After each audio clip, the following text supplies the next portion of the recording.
There is, however, another dimension. This is pressure on Russia and attempts to apply so-called long-range sanctions.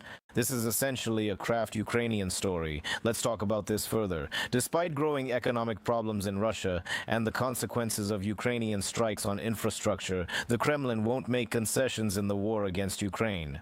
According to a report by CNN, the Ukrainian campaign of drone attacks on oil refineries and logistics facilities has already resulted in noticeable fuel shortages in Russia, as well as growing lines of vehicles at gas stations. And recently, Putin admitted to a reduction in gasoline reserves and called for minimizing the impact of strikes on civilian infrastructure.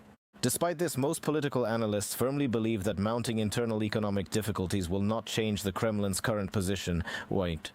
Since any compromise without a clear victory could create serious political risks for Vladimir Putin.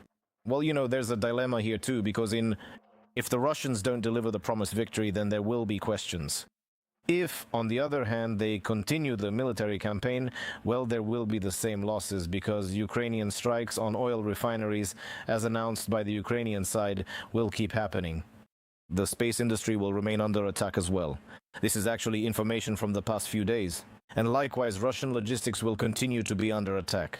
So, both the first and the second option, let's say, are not good for Vladimir Putin, right?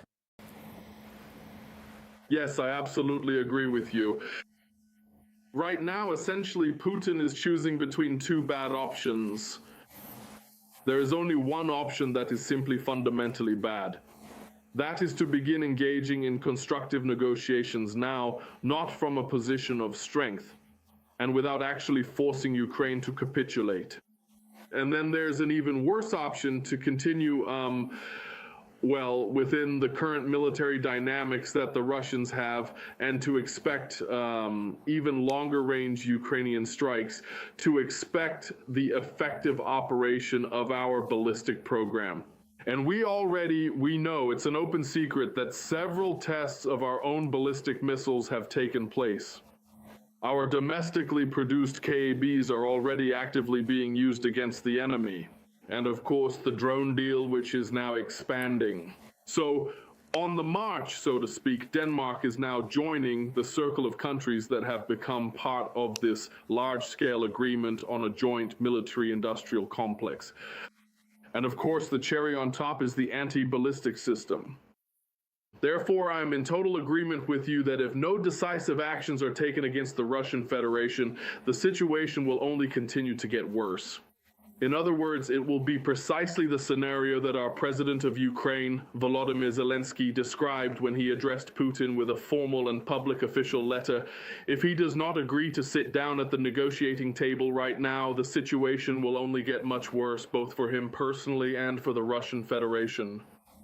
Therefore, it is beyond any shadow of a doubt that when President Putin acknowledges in his last three speeches the problems facing the Russian Federation's economy, he points out that they are primarily caused by those same long-range sanctions imposed by Ukraine on the energy infrastructure and the military-industrial complex of the Russian Federation.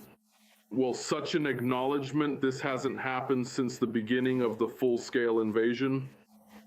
Moreover, when Putin explicitly states in his address that the primary goal of such long-range Ukrainian strikes is to sow division and discord within Russian society, well, this too serves as a significant kind of acknowledgement, a recognition of the irreversibility of the path, and a sign that this whole military adventure needs to be gradually brought to a definitive end. Just pay attention. Even on the propagandist talk shows like those of Solovyov and Skabayeva, they are increasingly starting to talk about the real problems of the Russian Federation, as if preparing Russians for the fact that there isn't even a hint of victory in the air. And if the Z-patriots there continue with their aggressive rhetoric, well, then it will only get much worse than it is now. And I am also firmly and profoundly convinced that the Russian Foreign Ministry has duly responded to the Chinese statements about the pressing need for the Russian Federation to sit down at the negotiating table. Therefore, I think the Russians are getting closer and closer to, through force, through the strength of Ukraine, through the strength of our partners, through the power of our long-range strikes, finally accepting Zelensky's proposal to begin a realistic negotiation track. I do not rule out that this will take place in the format recently proposed in London by the leaders of Britain, France, Germany, and Ukraine. By the way, speaking of these strikes and, well, first of all, about the situation in the Moscow region. And today has once again been marked by drone attacks. The city's mayor, Sergei Sobyanin in particular, confirms this information. There is also a critical situation with fuel both for civilians and obviously for the military as well. Does this, listen, have its own international dimension, its own aspect when, well, let's say Russia's partners, China first and foremost, since it depends on it, will interpret Moscow differently, will interpret the Kremlin differently in light of what is happening there? Absolutely. It's not just the informational component of the situation here. Yes, the broader public aspect. But there are also very concrete and measurable indicators that are being carefully assessed in the United States, throughout Europe, and among Russia's traditional strategic partners, including China. So when against the backdrop of long-range strikes on the energy infrastructure, on processing facilities, on energy logistics, on the export energy logistics of the Russian Federation, we are essentially recording a 20% drop in their processing and damage to about 40% of all processing capacity.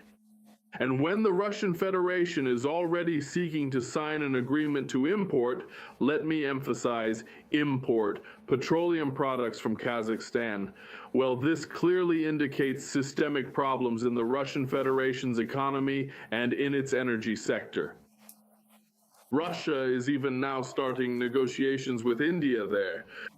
So on the one hand, they are selling oil to India as long as they are still allowed to do so, since the United States government has temporarily extended the specific trade permit, well, the official permit for India.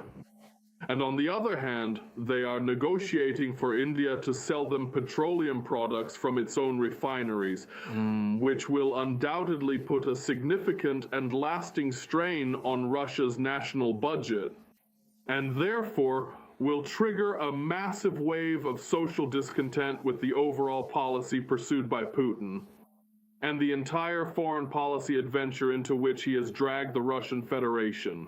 Well, absolutely, I completely agree that the pressure from Russians, the pressure from society, is probably the most effective factor for Putin and his inner circle to sit down at the negotiating table.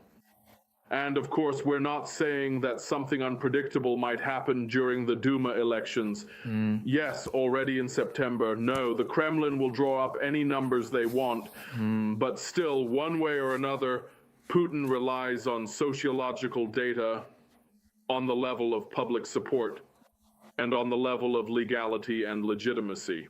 And this was confirmed to us by the president of Ukraine, Volodymyr Zelensky, who recently made public the sociology that lands on Putin's desk, according to data from our intelligence. All of this indicates that the domestic political situation in the Russian Federation is deteriorating significantly. And I will repeat once again, essentially, the point with which we started our broadcast today, that now Putin is no longer choosing among many options for them, but between a bad one and a very bad one. Thank you.